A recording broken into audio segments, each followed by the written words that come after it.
Prince William and his fiancée Kate Middleton made a surprise visit to Northern Ireland today where they shook hands, flipped pancakes. It was their first official visit there, part of an effort to visit all four quarters of the United Kingdom before the royal wedding next month. And joining us from Buckingham Palace this morning with more on this visit is CBS News Royal Contributor Victoria Arbiter. Victoria, always good to speak with you. They really took everyone by surprise when they showed up there this morning. Yes, Erica, they absolutely did. And it wasn't until they actually landed at George Best International Airport that anyone even knew they were in the country.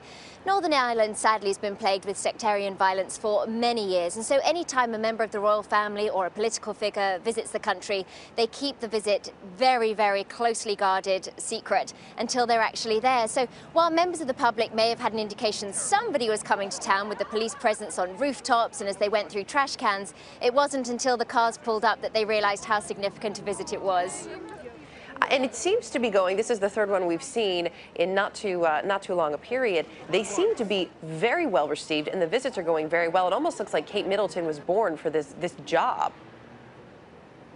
I think so too. I mean, the initial visits when they went to Wales and Scotland, they were on familiar territory. It was safe ground for Kate. But this morning when she rolled out for that walkabout, she was laughing, she was interacting with everyone, she was having a great time. And as you mentioned before, they even got into flipping pancakes. So it's been a very successful visit yet again. And I think Kate has got a great future ahead as a princess. Two quick questions for you. Number one, why the pancakes?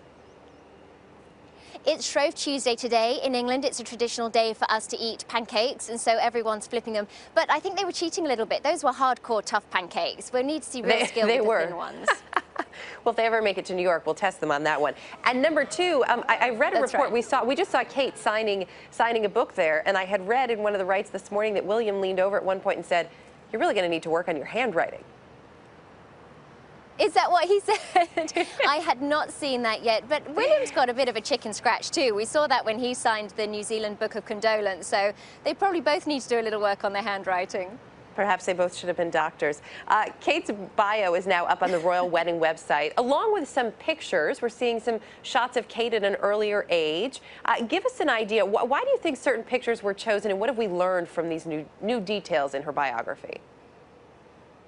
Well, what's lovely having this biography is that we're all getting a chance to learn about Kate, to get to know her a little better and have a sense of who she is.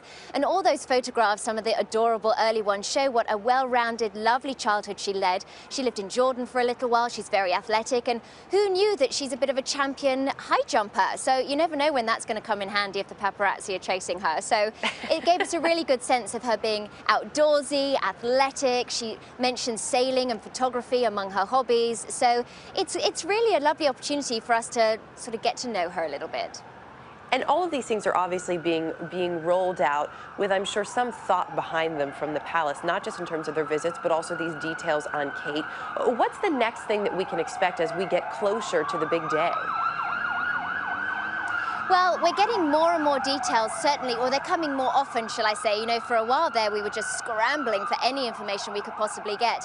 The big news at the moment, of course, is this leak about the dress? Is it substantiated? I wouldn't have thought the Times would have dedicated 3 pages and their front cover if there wasn't a bit more to that story. So hopefully over the coming days, we may learn a little bit more about the dress. They were also spotted at Westminster Abbey last night. Apparently, they'd gone to listen to some of the music that might be featured in the wedding. So slowly but surely, we're getting a little bit more every day.